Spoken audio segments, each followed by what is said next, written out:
Nabuhay na naman ang issue sa mga bank account ng mga Duterte.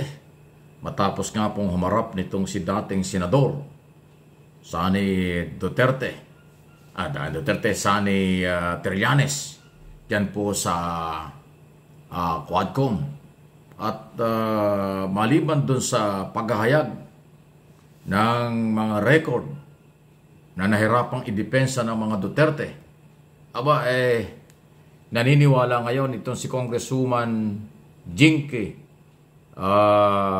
Luistro at saka si Attorney Kunte na dapat talaga kung inosente ang mga Duterte, mag-issue ng bank waiver. Okay? O yung tinatawag na sign bank secrecy waiver. Para ho talaga makita itong mga account na ito. Kung magkaano ang talagang laman na unang binanggit na nag-aabot ng 2.4 billion, malaman ang mga transaksyon kung saan nang galing ang pera at kailan dumating. Although sa unang record na nilabas sa Kongreso, October, April lumalabas ang mga transaksyon. Pakinggan nyo itong interview kina Congresswoman Luistro at Attorney Kunte, abogado naman po ng mga complainant laban sa mga Duterte. Yesterday, and we want to hear your interview thoughts. Ni Attorney Suggested by Chairman Paduano na yung AMLAC mismo, since hindi naman na siya incumbent, pwedeng ma-access yun with the waiver. Nagsabi na yan siya na magbibigay siya ng waiver.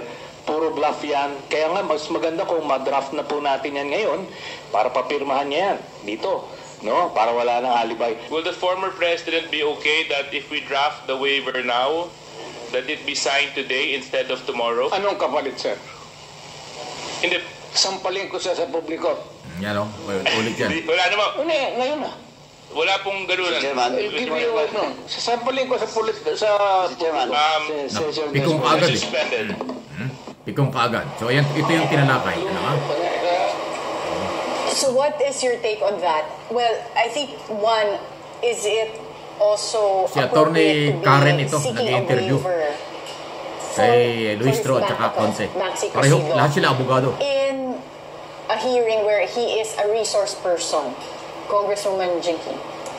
I believe yes, because those bank accounts were shared by Senator Trillanes, the former senator, in support of his allegations that the son, Congressman Pulong, the son-in-law, Attorney Mance Carpio, and Michael Young were involved in drug trade. So, to shed light to the veracity of that allegation, I think the former president should welcome opening his accounts if indeed he's innocent about those allegations.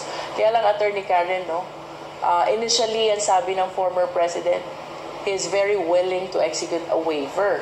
Kaya lang later on, when he was being asked already to sign the waiver, medyo naging negative na siya. And I believe this is not the only inconsistency which happened last night. With respect to taking accountability, medyo kumakambyo din siya when being confronted by the individual incidents, Attorney Karen. So natapos yung hearing natin kagabi without the waiver being signed. Walang waiver. But here's a question as well. Why is Senator Trillanes bringing up bank accounts in relation to cases he filed against Paulo Duterte and Mance Carpio when the topic is EJK? Yes. He was able to share last night na mga finalyang kaso, I believe, is plunder. No? So this will be part of his allegations of plunder. Case. At kung bakit nagkaroon ng perang ganito, that's part of the proceeds of the illegal drug trade. So dun pumasok sa dangerous drugs operation, kung bakit naging part siya ng investigation. However, we have to consider also na yung plunder na final na is no longer connected with the subject matter of the investigation last night. Okay, so this is also not the forum to continue discussing if it is about plunder, because if we will be focusing on plunder, that would mean amassing a huge amount of money from an illegal transaction. But if we will be focusing on dangerous drug trade, the illegal drug trade, then I believe that those bank accounts is still are proper subject matters of this investigation. What are your thoughts, Attorney Chrissy? Is this anything of interest to you? You represent families of victims of human rights violations. What are your thoughts on this issue? Well, it's really very interesting for us because it looks into the why. Kasi it's hard for us to accept that, well, one day Duterte ordered people to kill, and then it happened. So apparently there's a whole scheme behind it. And from what we discovered from, so this again is a Quadcom investigation, so there are several other topics. And it turns out that there's... So ayan po, ang ginajustify lang po ni Congresswoman Jinky Luistro at Attorney Kunti, parehong abogado, yung nagtatanong si Karen, lawyer din, yung bakit at anong kinalaman ng mga bank account ng mga Duterte doon sa Quadcom hearing, ito nga po ay ang pinag-usapan human rights violation. Kasi nga yung plunder na naunang pinail, yan ay pagdududa kung saan galing ang pera. By the way, para ho kayo hindi malilito o nalilito, ang Quadcom ay kinompose ng 4 na komite. Committee on Public Order and Safety ni Congressman Fernandez. Committee on Human Rights ni Congressman Abante. Committee on Illegal Drugs ni Congressman Ace Barbers na siyang overall chairman ng Quad. Okay? Quadcom. At Committee on Public Account ni Congressman Paduano. Kaya related po yung tungkol sa mga bank account kasi yung tungkol sa di umano illegal activities na posibleng may mga malaking volume ng pera na nakapasok sa mga bank account umano ng mga Duterte, ayun po ang dahilan kung bakit nasama sa hearing. So malinaw yan. Maraming issue kasi ang tinatalakay sa Quadcom. Ayun. Okay? Anong inyong masasabi dyan? Na hindi lang si Congressman Barbers, hindi lang si kung sino-sino pa, pati si Congressman Luistro, nagsabi, dapat isign yung si Chrissy Weber, Bank Weber na yan, kung talagang hindi inosente. Pero sabi daw ni Trillanes, paulit-ulit na namang hinihingi ito, hindi naman ibinibigay ng mga Duterte. Ano po ang inyong masasabi niya? Pangalawang issue, ihabol natin ito. Kasi ngayon ay inaangguluhan na. Naku, ito na. Ginugulo talaga nila ang istorya. Inaangguluhan na nung ibang mga identify sa Duterte camp na ito raw galaw ni Trillanes ay may kinalaman ang Malacanang, may basbas daw ang Malacanang. Nakita nyo, dinugtong na naman. Wala namang kinalaman ang Malacanang sa in aid of legislation. Dahil ang in aid of legislation ay exclusive na trabaho ng Kongreso at ng Senado. Bakit idinudugtong na naman ang Malacanang? Malapit daw kay Pangulong Marcos, may kinalaman daw ang Pangulong Marcos dito sa galaw ni Duterte, ni Trillanes. Mali po 'yan. Dahil si Trillanes from day one, before, during and after election ng 2016, siya na yung nag-i-expose laban kay Duterte. Mag-isa yan. Hindi yan sinusuportahan ng kung anong ng gobyerno.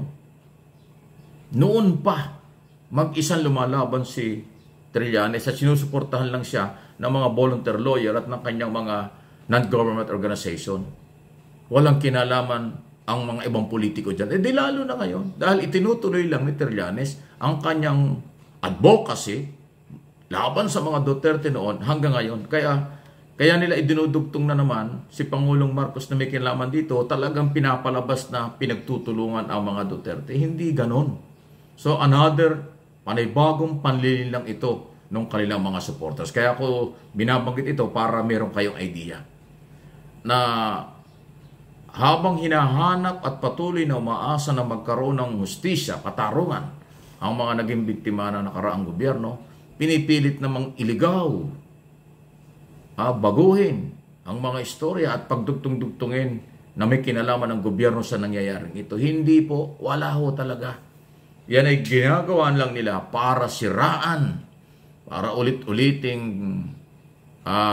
idawit si Pangulong Marcos sa mga isip ito na wala namang kinalaman. Busy-busy ang Pangulo sa pag-aasikaso ng mga biktima ng flooding at saka ng mga typhoon. Busy-busy sa pag-aasikaso kung paano magbigay ng ayuda sa mga farmers at mga mangingisda at iba pa. Luzon, Visayas, Mindanao, iniikot. Pagpapalakas ng ekonomiya, pagpapalakas ng seguridad ng bansa at iba pa. Kaya walang kinalaman dyan. Hindi po ako spokesman ng Malacanang. Base lang yan sa aking nakikita, nadidinig, nababasa, at galaw ng Office of the President na araw-araw ding ibinabalita ko sa telebisyon kung ano ang ginagawa ng ating gobyerno. Hindi sila apektado sa mga hearing ganyan. Pinipilit lang idugtong para nga ulitin ko, siraan si President Marcos. Inuulit ko, walang kinalaman ng gobyerno sa galaw ng mga testigo, ng mga resource person, ng mga humaharap sa public hearing ng Quadcom ng Kongreso. Any comment, reaksyon, malaya po kayo. Please like, share ng ating mga video. Hindi lang dito sa MA Pinoy TV, pati dun sa kabilang channel natin, lagi kong inuulit yan para hindi kayo makalimot, MA Pinoy TV.